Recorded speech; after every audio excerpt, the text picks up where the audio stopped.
또 짐승이 과장되고 신성모독을 말하는 입을 받고 또 42달 동안 일할 권세를 받으니라.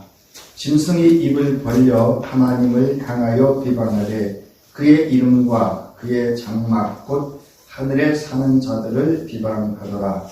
또 권세를 받아 성도들과 싸워 이기게 되고 각 족속과 백성과 방언과 나라를 다스리는 권세를 받으니 죽임을 당한 어린 양의 생명책에 창세 이후로 이름이 기록되지 못하고 이 땅에 사는 자들은 다 그 짐승에게 경배하리라. 누구든지 귀가 있거든 들을지어다. 사로잡힐 자는 사로잡혀갈 것이요 칼에 죽을 자는 마땅히 칼에 죽을 것이니 성도들의 인내와 믿음이 여기 있느니라. 아멘. 이제 오늘 본문의 말씀은 요한계시록 13장 1절부터 4절의 말씀은 용으로부터 권세를 받은 짐승의 출현을 의미합니다. 그래서 짐승의 출현에 있어서 첫 번째 짐승의 정체성, 이 짐승의 그 모습과 함께 그 정체성을 환상으로 선견자 요한을 통해서 보여준 것을 이제 그 당시에 1차 독자들에게 해석을 해주고 있는 겁니다. 그래서 환상을 본 것을 해석을 함에 있어서 그 배경의 말씀은 대부분이 이제 선지서 중에 다니엘서가 대부분 이 환상을 해석하는 그 배경이 되고 있습니다. 오늘 이제 5절로부터 10절에 있는 말씀은 이 짐승의 첫 번째 짐승이 어떤 활동을 할 것인가 라고 하는 것에 대해서 이 짐승의 사역을 보여주고 있습니다. 그래서 이 사역은 우리가 잘 살펴서 말씀을 듣고 깨닫고 적용하고 경험해야 되는 그런 말씀입니다. 제가 이제 이 말씀을 준비하면서 이 말씀을 왜 이 당시에 이렇게 선견자 요한은 그 당시 1차 독자들에게 이런 말씀, 그 환상을 통한 예수 그리스도의 계시, 이전과 지금과 장차 이루어질 그 하나님의 구원의 놀라운 계획들을 보여주시고 이 메시지를 전달했을까라고 하는 생각을 이제 지속적으로 하면서 이렇게 말씀을 준비하던 중에 오늘 여러분 우리가 이렇게 예배 중에 하나님의 말씀을 듣는 이유는 예배 순서에 있기 때문에 듣는 것이 아니라 이 말씀을 통해서 우리가 이 세상에서 어떤 존재로 어떻게 살아갈 것인가라고 하는 이 세대 속에서 믿음의 사람으로, 즉 그리스도인으로서 어떤 존재와 삶으로 살아갈 것인가를 끊임없이 말씀을 통해서 말씀을 받고 자기를 성찰하고 이 세대를 분별하고 이 세대가 어떤 세대 속에서 우리가 어떻게 살아가야 될 것인가. 그래서 예수님은 너희는 세상의 빛이다. 너희는 세상의 소금이다. 바울은 너희는 그리스도의 향기다. 그리스도의 편지다. 이렇게 우리의 존재와 삶에 대해서 말씀을 하셨고 또 증거를 했습니다. 그래서 우리가 하나님의 말씀을 듣는다는 것은요, 말씀을 그냥 안다라고 하는 것은 여러분이 일찍이 아시겠지만 성서에서 안다는 단어는 경험하여 얻는 결과를 말합니다. 그러므로 오늘 이 말씀을 통해서 제가 이 앞에 이렇게 전제를 두는 이유가 있습니다. 바로 이 첫 번째 짐승의 사역이 뭐냐면 말의 문제입니다. 말. 그래서 온 세상을 여러분 잘 보시면 온 세상은 말이 지배하는 세대입니다. 그렇죠? 탐나는 말이 아니고요. 온 세상은 누군가의 말 한마디가 온 세상을 이렇게 그 영향을 미치는 것을 알 수가 있습니다. 그래서 세상은 말이 통치하고 지배한다 라는 겁니다. 그래서 어떤 말에 따라서 세상이 좌지우지합니다.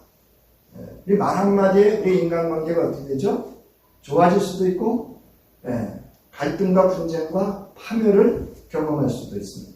모든 것은요, 대부분 말에 의해서 그 결과가 어떤 결과를 가져오느냐에 영향을 받고 사는 게 저와 여러분의 삶이기도 합니다.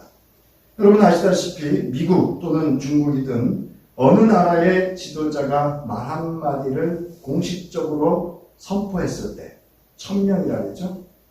모든 이들에게 드러내서 말했을 때 그 말의 영향은 지구촌에 영향을 미치고 있는 걸 알 수가 있습니다. 물론 어떤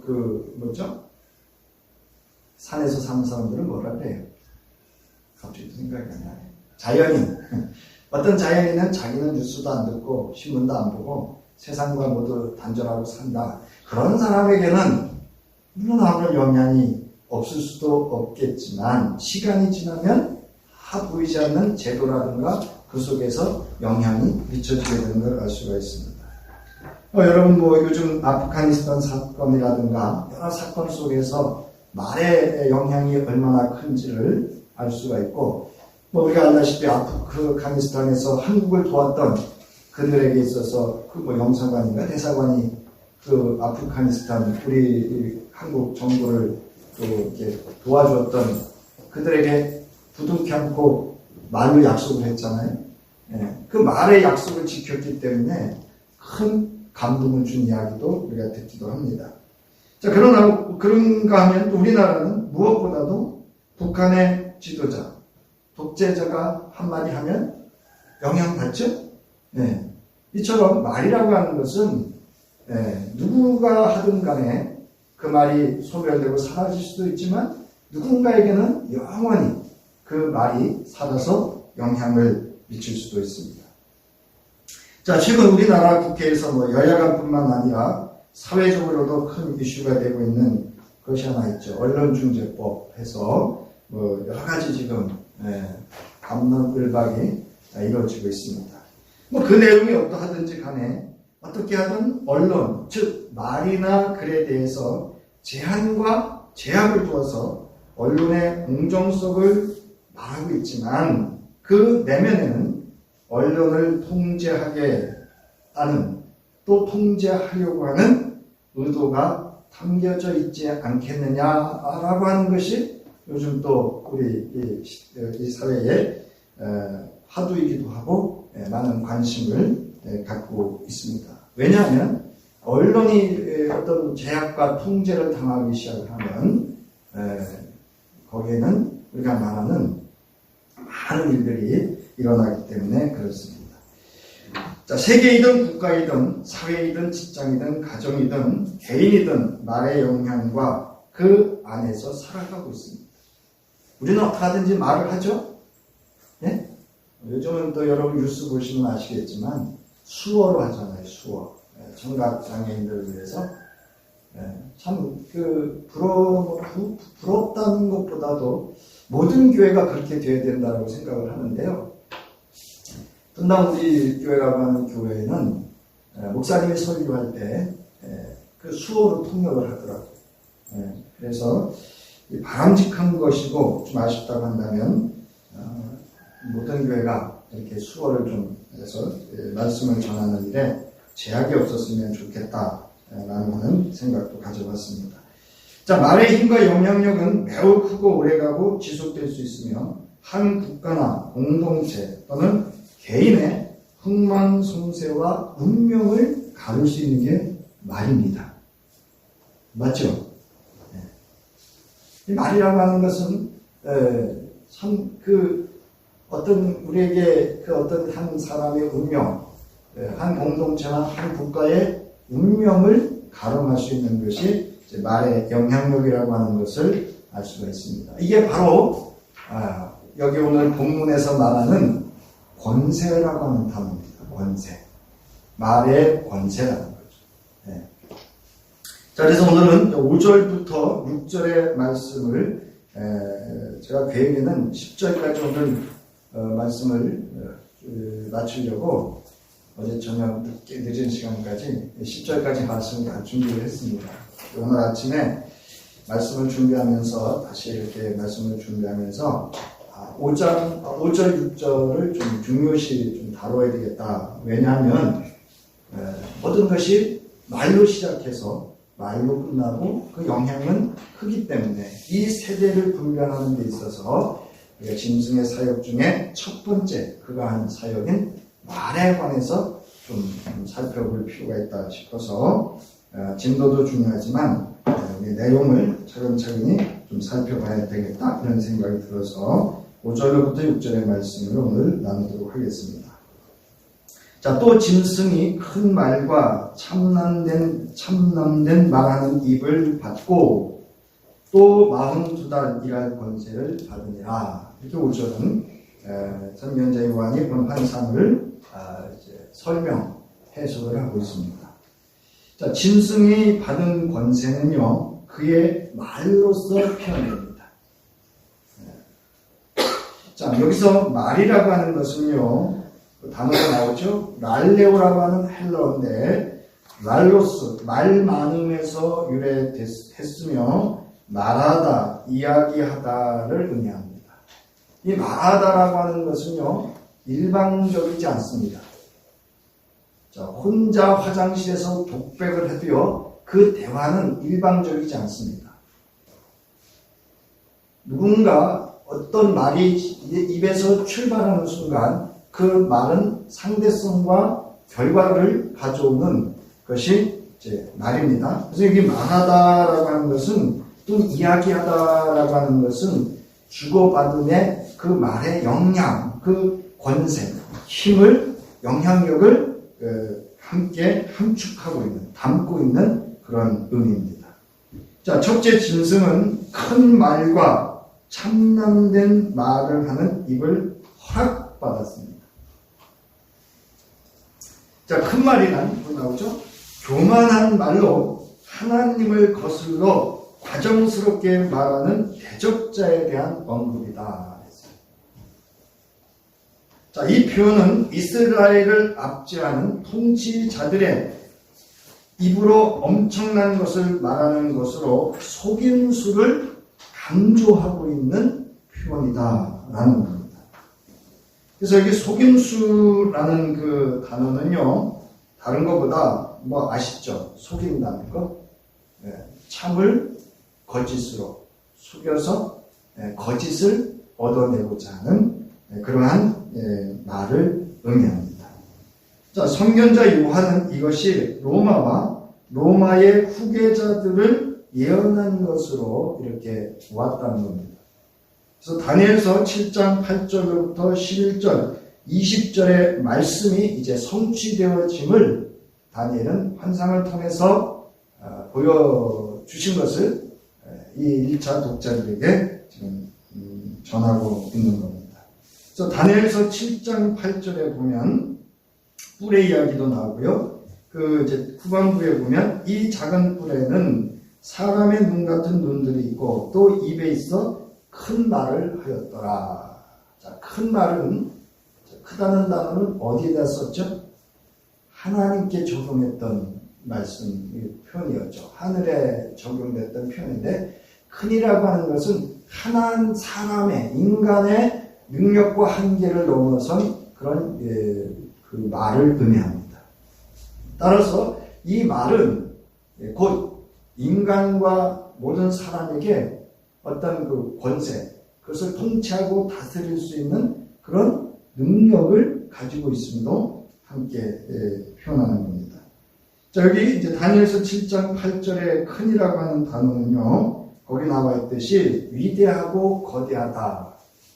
이건 우리가 참 그 사람 위대해 이런 표현이 넘어선 표현입니다. 신의 영역에 이르는 그러한 표현을 사용할 때 있었던 표현입니다. 자, 그런가 하면 두목 또는 우두머리라고 하는 의미도 함께 담겨져 있는 그러한 단어가 바로 크다라고 하는 그런 단어로 사용되었다는 겁니다. 자, 그 다음에 그래서 이 큰 말이라고 하는 것은 입으로 엄청난 것을 말하므로 사람을 속여서 그를 통치하고 다스리는 그런 권세, 능력을 가진 존재로서 하나님을 대적하는 말을 하는 자다라고 하는 것으로 정의할 수가 있습니다. 그 다음에 이제 이 참남된 말이라는 것은 하나님을 모독하는 말을 의미합니다. 그래서 여기 보면 모독이라는 단어는 말이나 행동으로 더럽혀서 욕되게 함을 의미한다라는 건데요. 자, 다니엘서 7장 25절에 하나님을 향하여 모독하는 말을 하는 짐승의 행위를 이제 배경으로 해서 오늘 본문에서 이 말씀을 이제 선견자 요한이 본 환상을 해석을 하고 있는 겁니다. 자, 그 다음 페이지를 보면은요, 참남된 말이라는 것은 비방, 중상, 모독, 욕설로서 여기서는 신성, 모독적인 언사를 의미합니다. 그래서 그 언사가 어느 정도인가 하면은 다니엘서 7장 25절에 보면 그가 장차 지극히 높으신 이를 말로 대적하여 이렇게 합니다. 이건 무슨 얘기냐면 궁극적으로는 이 자가 이 존재가 자칭 신으로 자신이 찬양을 받으려고 한다라는 의미도 함께 담고 있습니다. 자, 이처럼 짐승의 말은 자신을 하나님 위에 높이고 모든 것과 그의 속이는 활동을 두고 여기 나오죠. 경배를 요구하는 오만함을 가리킵니다.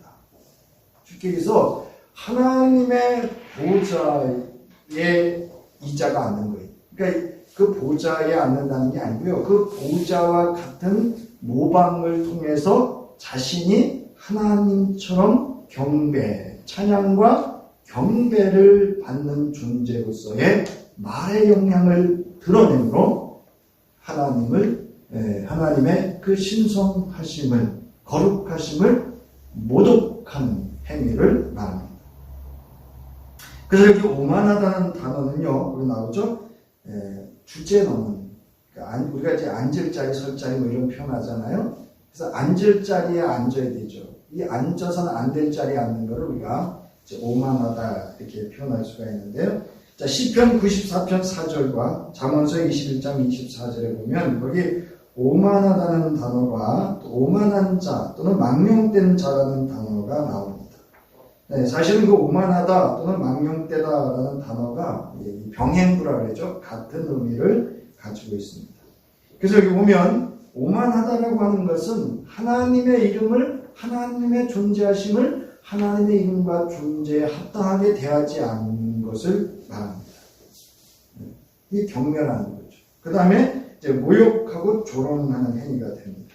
그래서 시편 1편 1절에 보면 복 있는 사람은 악인들의 길을 따르지 아니하며 죄인들의 길에 서지 아니하며 오만한 자들의 자리에 앉지 아니한다 했어요.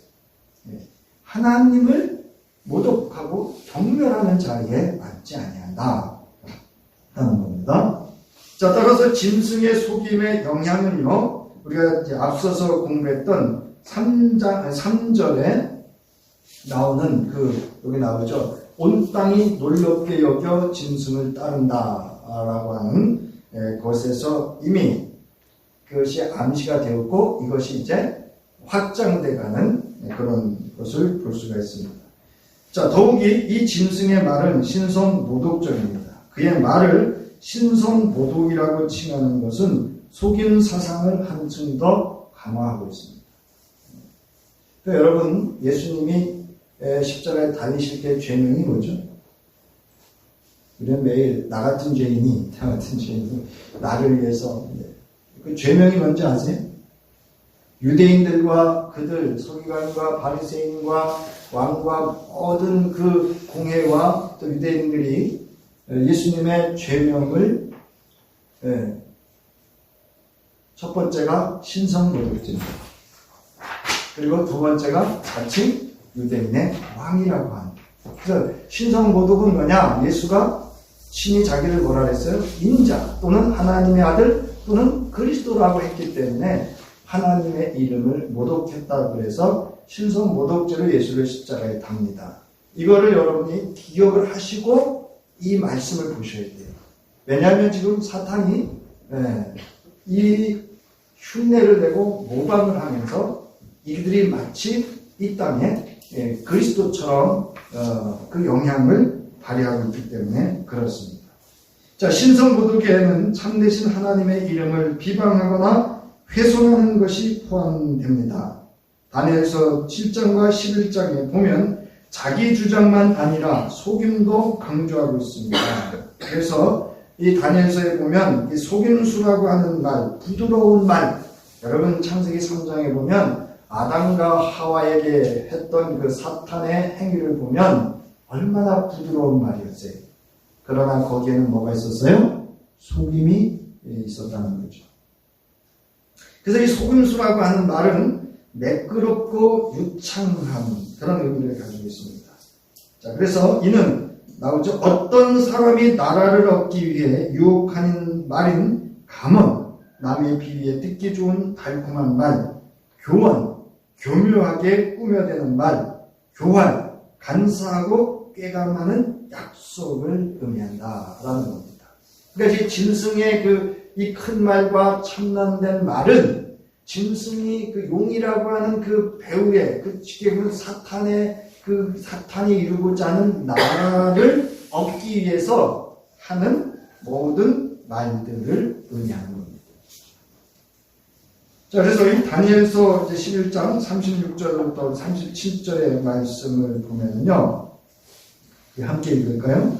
원고에 다 있으니까요. 함께 읽습니다. 시작. 그 왕은 자기 마음대로 행하며 스스로 높여 모든 신보다 크다 하며 비상한 말로 신들의 신을 대적하며 형통하기를 분노하심이 그칠 때까지 하리니 이는 그 작정된 일을 반드시 이루실 것이니라. 그가 모든 것보다 스스로 크다 하고 그의 조상들의 신들과 여자들이 흠모하는 것을 돌아보지 아니하며 어떤 신도 돌아보지 아니한다.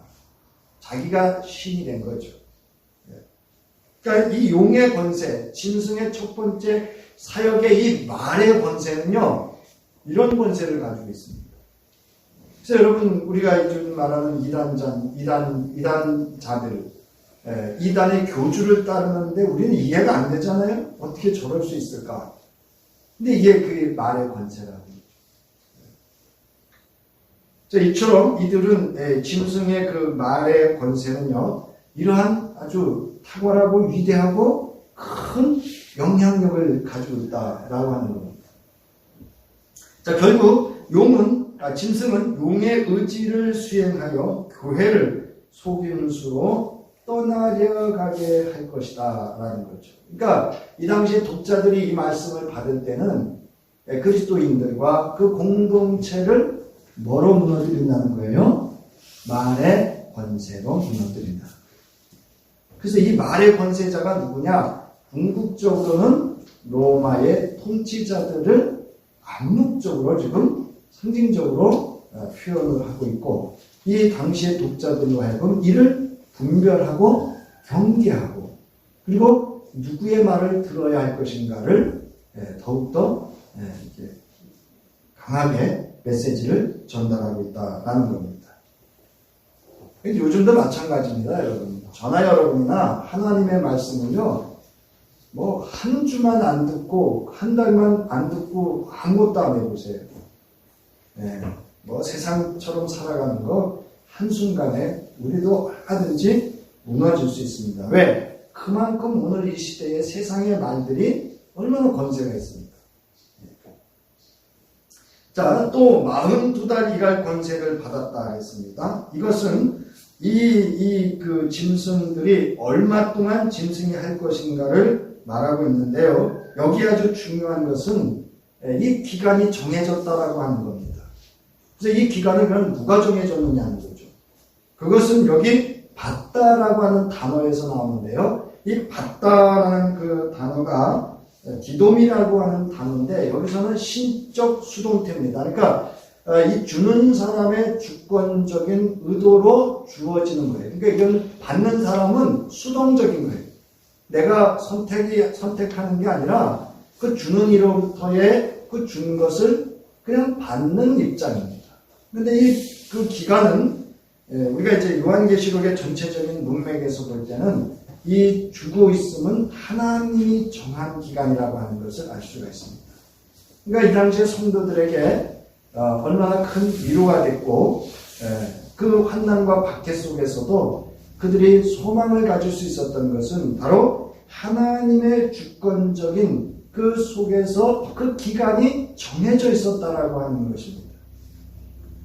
그 기간이 언제죠? 이것을 이제 선견자 요한은 예수 그리스도의 초림과 함께 십자가의 죽으심과 부활과 승천과 다시 오심의 그 모든 그 기간을 이렇게 표현하는 겁니다. 42달 또는 1260일 한때 두때 반때 이렇게 표현을 하고 있는 겁니다. 그래서 여기 일이라고 하는 것은요, 만들어낼 수 있는 능력을 의미합니다. 그래서 여기서 이 단어는 바로 독재자의 박해 행위를 가리키는 것을 의미하고 있습니다. 즉 자기의 뜻대로 행할 폭군적인 통치자를 의미하고 있는 겁니다. 그래서 제가 이렇게 말씀을 준비하면서 경험하는 것은요, 우리가 그동안 이제 우리 언어로 성경을 읽었잖아요. 근데 이 문맥으로 성경을 읽기 시작하면 그 문맥 속에 한 단어에 담겨져, 한 축대 딸에 그 담겨진 성소, 그 하나님의 메시지, 또는 예수 그리스도의 계시, 예수가 드러내고자 하는 그 언약의 말씀의 사건들이 깊이 담겨져 있다라고 하는 것을 알 수가 있습니다. 자, 일이라고 하는 단어 여기 나오죠. 결정되다라는 단어로서 짐승이 할 수 있는 일이 바로 이제 큰 말과 참남된 말로 이 기간 동안에 세상을 통치할 수 있는 그런 권세를 부여받았다라고 하는 것을 알 수가 있습니다. 자, 또한 이 기간은 우리가 앞서서 12장에서 공부했듯이 여자가 광야에서 하나님의 양육을 받는 그런 기간이기도 하고, 또 용이 활동하는 그런 허용된 기간으로 함께 사용되어졌다라는 것을 우리가 주목할 필요도 있습니다. 자, 이 기간은, 때와 시기는 하나님만이 정하셨음을 여러분 승천하시는 예수님도 말씀을 하셨습니다. 자, 그 다음 페이지를 보면요. 따라서 이 받다라고 하는 이 그 하나님의 신적, 주권적인 행위가 저와 여러분에게 큰 위로가 되시길 바랍니다. 네. 우리는 이 짐승의 용의 역할을, 용이 원하고자 하는 것을 수행하는 짐승의 주권 속에 있는 것이 아니라 참되신 하나님의 주권 속에 있음을 분명하게 이 기간을 통해서 말씀을 하고 있는 겁니다. 자, 6절을 보면은요, 드디어 6절을 보면 짐승이 입을 벌리죠. 그 사역이 시작됨을 알 수가 있습니다. 자, 그러면서 하나님을 향하여 회방하되 그의 이름과 그의 장막 곧 하늘에 거하는 자들을 회방하더라, 이렇게 되지. 이게 무슨 얘기냐면요, 한 문장으로 말씀을 드리면 하나님의 이름을 욕되게 함은 오늘날로 말하면 저와 여러분을 향하여 조롱하고 수치스럽게 하고 박해하는 것이 곧 하나님의 이름을 모독하는 행위가 된다 하는 겁니다. 무슨 의미인지 아셨죠? 네. 하나님의 백성, 여기서 말하는 이제 여기 그의 이름과 그의 장막 곧 하늘에 거하는 자들이라고 하는 것은 땅에 있는 그리스도인이나 하늘에 있는 그리스도인들 모두가 다 여기에 속합니다. 왜냐하면 이 사탄은 어디 영역에도 있었어요? 하늘의 영역에도 있었습니다. 결국 미가엘과 싸워서 이제 쫓겨나지만 이 하늘에 거하는 자들에게까지도 그 영역 속에서 특별히 땅에 있는 자들을 향해서 이들이 행할 그 사역을 여기서 말씀을 하고 있는데, 정말 중요한 사역 의미는 앞서 말씀드렸듯이 저희를 박해하고 조롱하고 수치스럽게 하는 것이 곧 누구의 이름을 회방하는 것이다? 하나님의 이름을 모독하고 회방하는 거다. 자, 그렇다고 한다면 세상이 우리를 향해서 그렇게 한다고 할지라도 우리 또한 즉 믿음의 그리스도인 서로 간에도 이 의미도 적용해 볼 수 있다라고 하는 겁니다. 자, 여기 이제 여러 이야기가 있습니다만은 그런 되고요. 그 다음 페이지 보면, 자, 5페이지 보세요. 짐승이 입을 벌려 하나님을 향하여 회방하되, 이렇게 합니다. 자, 짐승이 입을 열어 하나님을 향하여 하나님의 이름을 비방합니다. 이제 여기 보세요. 열다라는 단어가 뭐냐면요. 입을 연다라는 단어, 입을 벌린다라는 단어는요. 장애물 없이 거침없이 한다 이런 뜻이에요. 그 다음에 회방하다라는 거 거기 나오죠. 아까 말씀드린 신성모독을 의미합니다. 따라서 스스로 신성시하여 하나님을 비방함을 의미합니다. 오태가 있긴 한데요. 자, 신성이라고 하는 것은 신의 성격, 신의 속성을 의미하고요. 신성시라고 하는 단어는 어떤 대상을 신성한 것으로 여긴다는 거예요. 그러니까 무슨 얘기냐면 자기를 신격화하고 그 누구로부터 자기를 신성시하도록 자기를 신으로 경배, 숭배하도록 하는 것을 의미합니다. 자, 이것은 하나님 앞에 있어서의 아주 참남한 신성 모독에 해당하는 것이고 궁극적으로는 하나님의 이름이 기록되어 있는 그리스도인들을 고소하거나 박해하는 행동도 여기에 포함이 되고 있다라고 하는 것을 우리가 꼭 기억을 하셔야 됩니다. 자, 아울러 출애굽기 20장 7절에 보면 너는 내 하나님 여호와의 이름을 망령되게 부르지 말라라고 하는 의미를 좀 살피고 갈 텐데요. 이런 걸 좀 살펴두시면 좀 도움이 될 겁니다. 이 단어가 뭔가. 자, 첫 번째, 하나님을 우상화하지 말라는 거.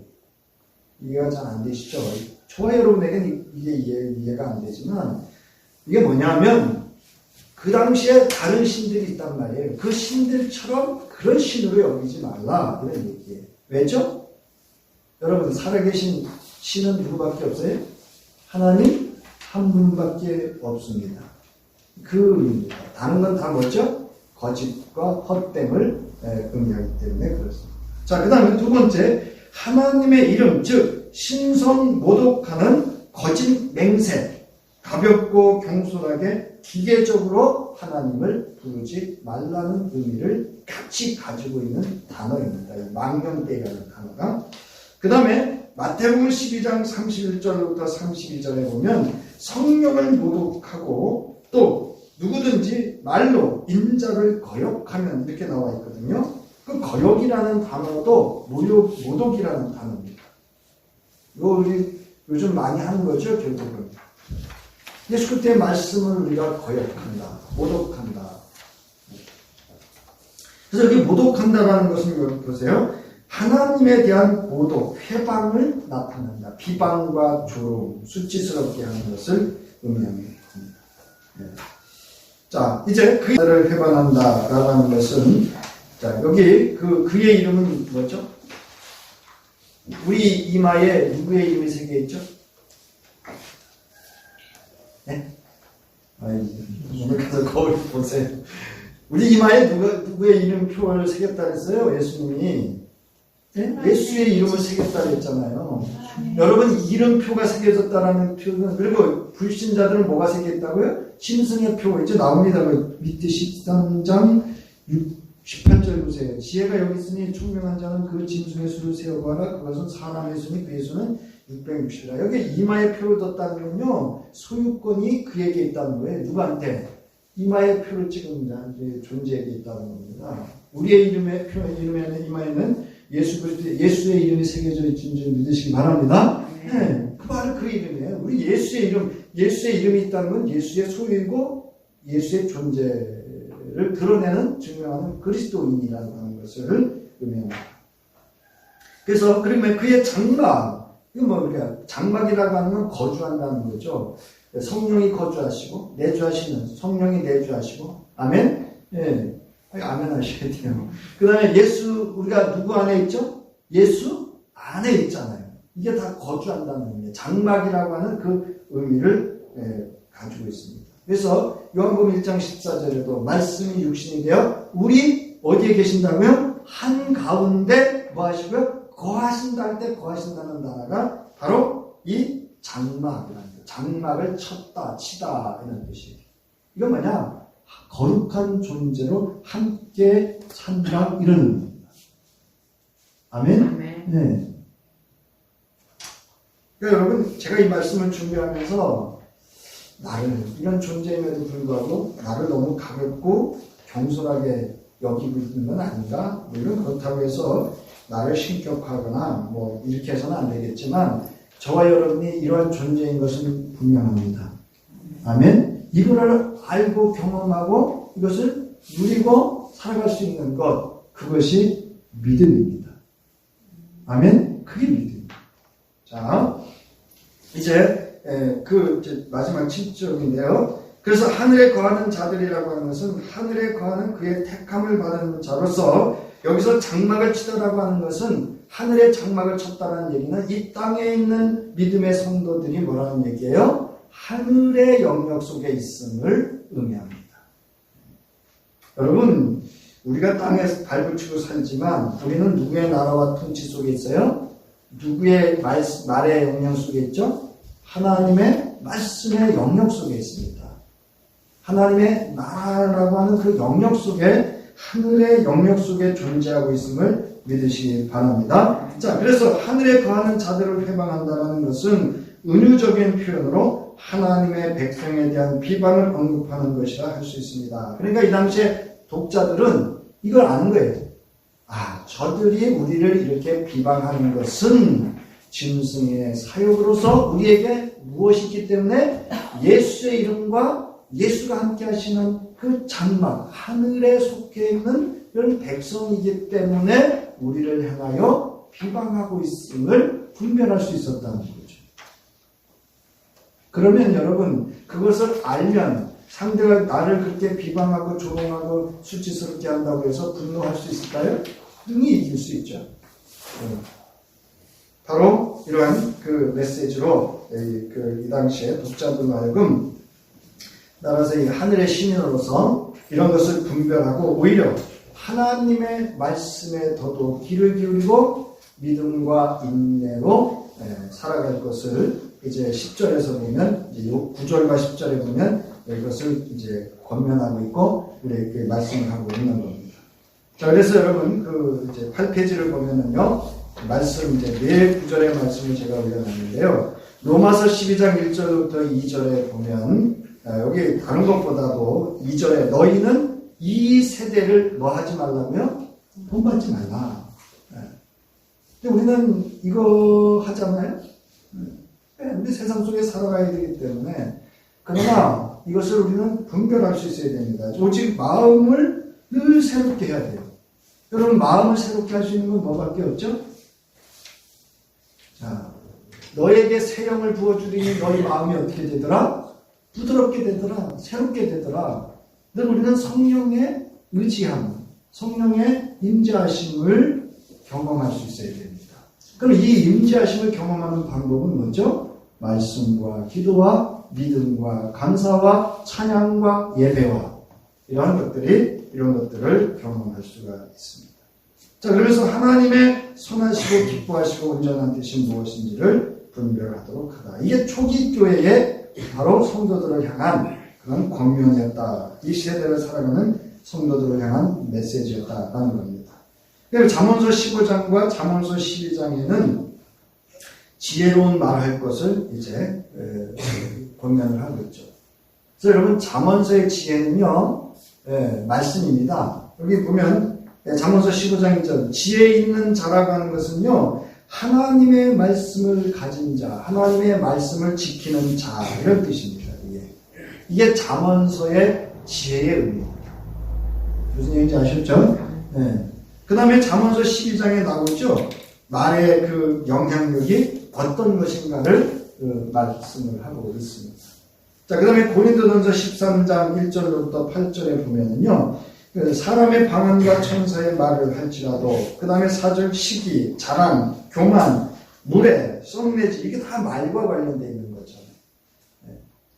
그러니까 우리가 우리의 언어를, 제가 이 말씀하고 마칠게요. 제가 이제 어려서 시골서 자랐잖아요. 그러다 보니까 말이 거칠어요, 제가 봐도. 어떨 때 보면 저도 모르게 말이 거칠게 나와요. 말의 영향력이라고 하는 게 이런 겁니다. 사랑하는 성도 여러분, 금주 한 주는 이런 세상의 거친 말, 우리를 조롱하고 이런 세상을 어지럽히고 혼잡게 하는 짐승의 말의 영역이 아니라 우리를 진리와 생명과 길이 되시는 예수의 말씀, 그 말씀의 영향력 속에서 한 주 승리할 수 있기를 주님의 이름으로 축원합니다. 육신이 되어 우리 한가운데 거하시기 위하여 친히 이 땅에 인간의 몸을 입고 오시고 십자가에 달려 대속죄를 내어주시고 화목죄를 되어주셔서 우리로 하여금 성령이 거하는 하나님의 전이 되게 하여 주신 우리 주 예수 그리스도의 구속의 은혜와 하나님의 주권 속에서 우리로 하여금 세상에서 믿음과 인내로 온전하고 완전하고 거룩하고 흠없이 승리자가 되게 하여 주실 하나님의 무한하시고 변함없으신 사랑하심과 우리가 세상의 말이 아닌 세속의 말이 아닌 하나님의 참된 진리의 말이요 길이요 생명의 말씀을 쫓아 살아갈 수 있도록 우리에게 힘이 되어 주실 성령의 감동과 역사하심이 이제 세상의 말에 좌우로 흔들리고 실망하고 좌절하고 패배자가 아닌 하나님의 말씀 속에서 진리와 생명과 또 영생에 이르는 하나님의 말씀을 지켜 행하기를 결단하며 돌아가며 승리자로 살아갈 것을 결단하는 저희들 위해와 가정과 기업과 자녀들 위해 이제로부터 영원히 함께 하시기를 간절히 축원하옵나이다. 아멘.